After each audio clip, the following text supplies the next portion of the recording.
markii la soo doortay madaxweyne Shariif oo lagu soo doortay Djibouti ballanqaadii uu sameeyay iyo sida uu soo dhalaalay intii awoodiisu la ekeed bismillaahir rahmaanir rahiim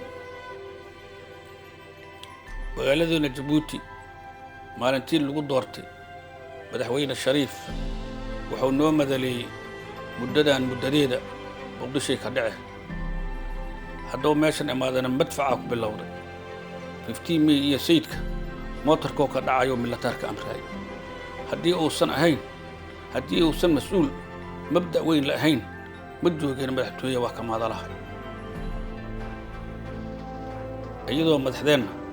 barba meel lagu doorto madaxweyne Shariif mas'uuliyiinta adduunka qorsho ugu yeeray martiqaad u sameeyay ka markhaati kaceen in banaan laga maaro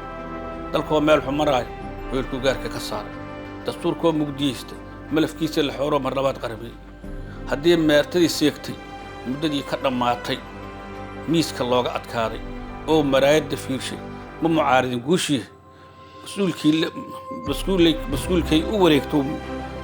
mas'uulkay u wareegtay midigtuu ku salaamay taariikh muujadaheeda muuqaalkeeda lahoon mala awaal aan ahayn mid mawduul istaagay intaan maydku ka asiibin maalintaas naga joogta mawlahay ka baqaysane maragay ka yihiin tadawaal xaataa miinku taal shacabkuu ha maqlaan lahay tadawaal xaataa miinku taal shacabkuu ha maqlaan lahay tadawaal xaataa miinku taal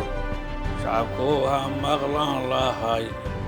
miisaanka shiikha ma oge shacabkuu ha maqlaan lahay